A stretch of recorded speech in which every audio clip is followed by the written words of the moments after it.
On today's Apple Daily, we're doing your questions. So we've got my thoughts on the AirPods 3, Mac Mini M1 Max or M2, which will come first, and we finally hit 10,000 subs. I'm Cave Dave and I simplify Apple so that everything just works for you. And if you want the latest Apple news, leaks and rumours every weekday at 12 UTC, like the video, subscribe to the channel and ring my bell. And as you can see, we're doing iCave Answers today. If you want to get a question answered in a future show, all you do is use hashtag iCave Answers down in the comments section and you'll get it answered. So the first one today comes from Josh, iCave Answers. How have the AirPods 3rd generation been? Gotta say, I love these things. I think they are fantastic. The fit for me is brilliant. Spatial audio is a thing. Spatial audio is the thing that I like. So I was listening to the Hamilton soundtrack, which I'm like a massive fan of at the minute, and just walking down the street, just turning your head slightly, you can kind of feel that the music is grounded in one position. The Dolby Atmos, like the spatial audio with the accelerometers, makes such a difference. Not just having all of these instruments and voices coming from around you, from different places, but when you turn your head, they stay where they're coming from. It's quite surreal when you first hear it. I noticed that Drew from Tailosive was talking about the AirPods 3rd generation versus the Pros and was saying that, you know, spatial audio is not a reason to upgrade. For me, it absolutely is, but also if you've got AirPods 2nd generation or something like that and they're working well for you, it's not something you desperately need to do. I haven't actually gone back to listen to my AirPods 2 since I've had the AirPods 3. Maybe that's something I need to do and do a direct comparison going back. But I love the sound of these things. Like, it just feels very open. It doesn't feel like you're isolated at all. So it's not a noise cancelling kind of feeling. It's more like transparency mode, but it's the kind of easy version of that where it's just what comes through the headphones too. But I've got to say, for me, the fit is perfect. The battery life has been great. I think I've charged them once. Really like being able to use MagSafe for them because even when I'm driving in the car, I've actually got a MagSafe dock in the car, which we did a video on. You can find it just up there. And it means I can top them up if I'm driving around. If I'm on the way to the shops, I realise that my AirPods are empty, I can pop them on the magnetic charger, which is great. So yeah, all in all, I do kind of recommend these. I know there's been a lot of people that have been saying, yes, but you can get the AirPods Pro for like $10 more at the moment, and then you get the ANC and stuff.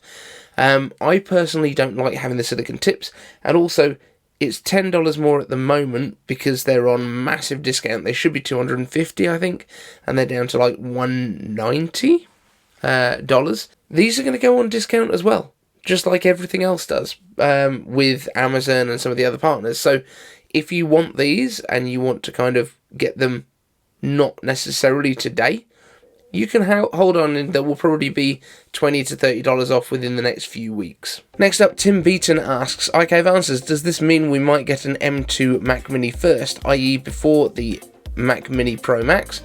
It would presumably be easy to do. So just for context, this question was posted on my video the other day about the potential for the M2 stuff coming. We were talking about the chip roadmap because we had some leaks about that. Again, I will link to it just up here if you want to go and check that out, but just finish this video first. And yes, it looks like we've already got the M1 Pro and M1 Max's successor, the M2 Pro and M2 Max, presumably in first stages of production testing with TSMC, which is kind of mind-blowing when they've only just come out to us. But I think it also lends credence to the idea that these chips themselves were actually made way back around about April time, which is what we've been hearing, so they would have been ready probably for WWDC, so that makes a lot of sense, I think. And yeah, they're already being tested, ready for the next run. But if the Pro and Max chips are already being tested for the M2 generation, that means M2 is almost certainly way past that stage, probably already been produced, maybe alongside the A15s, which we just got in the latest iPhones, because it does use that same generation of cores. And think about when we got our Apple Silicon last year, we got the M1 generation stuff in November, just a month after the iPhone. Now, I'm not expecting that we'll get it this side of Christmas. I'd be happy if we did, but I think the spring event is probably when we're most likely to see the first of the M2 Max. But I also think Apple may be waiting to launch that Mac Mini as kind of their benchmark and a way to show consumers where everything kind of sits relative to one another. So if Apple was to release an a new Mac Mini design which had the option of an M2 or an M1 Pro and an M1 Max. That kind of gives you your good, better, best structure that a lot of companies use, so that you can kind of see this is the base level, which now comes with M2 with faster cores. Then you can move up to the M1 Pro, which has got more cores even though they're from an earlier generation, or you can go to the Max and get basically the best of everything. I don't know, there are some people that are concerned that consumers might not be able to get their heads around the M2 not being as fast as the M1 Pro and the M1 Max, but that's why having everything coming together at one single event, it makes it a lot easier for Apple to be able to educate their consumers on exactly where everything sits in relation to each other. But honestly, to me, it doesn't seem like something that's an actual problem. It feels more like something that people are trying to find a reason to justify that they wouldn't do it. Because think about it, if we look at the MacBook Pros that we had when we were in the Intel days, back in the dark days, look at the names of the chips. You had i5s, i7s, but there were different speeds and different numbers of cores within each of those. i9s, which are the fastest, but they're also very hot. And if you think that M1, M1 Pro, M1 Max, and M2 are confusing, don't even try reading an Intel chip name. Apple would easily be able to explain this to the consumers. And Pedal Thang asks, iCave answers, no question, just congratulations on the 10,000 subscribers.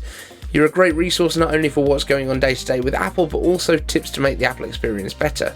I admire your huge commitment to the daily show, especially with the young family, and look forward to continued success and the occasional drinks advice. Here's to continued growth. Well, thank you so much. I really do appreciate it when people send that sort of stuff through. Yes, we did it. We hit 10,000 subscribers, and I got one of these. Now, this didn't come from YouTube. This came from Etsy. This is what I'm calling my aluminium award for 10,000, because YouTube doesn't give them out until you get to 100,000, and that's going to take a little bit longer. But this is my one, and I'm happy with it. It's going to be going up on the set in the next couple of days, so we're going to get that up.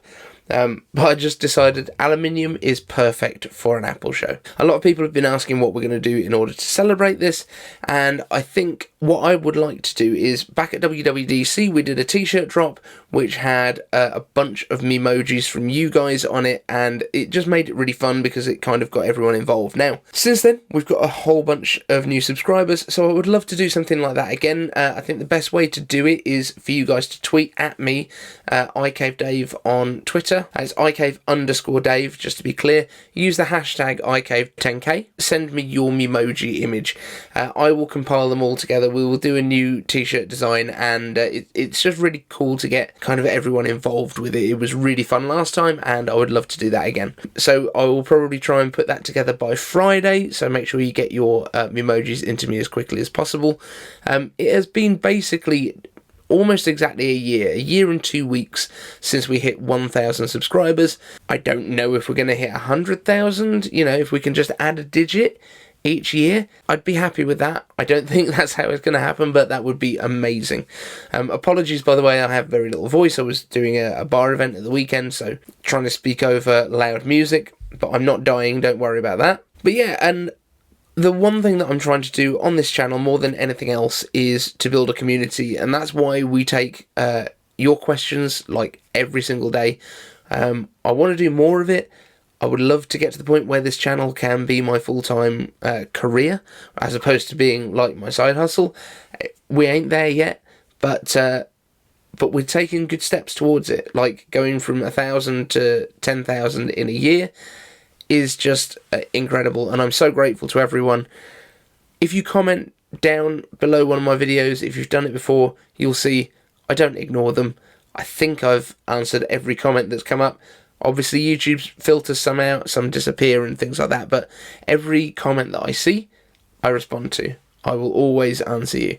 So thank you all so much for being here. Don't forget, go over to Twitter, hit me up with your Memojis, and we will get something awesome together again, because I think it's time. Thank you all for watching, and we'll see you in the next one.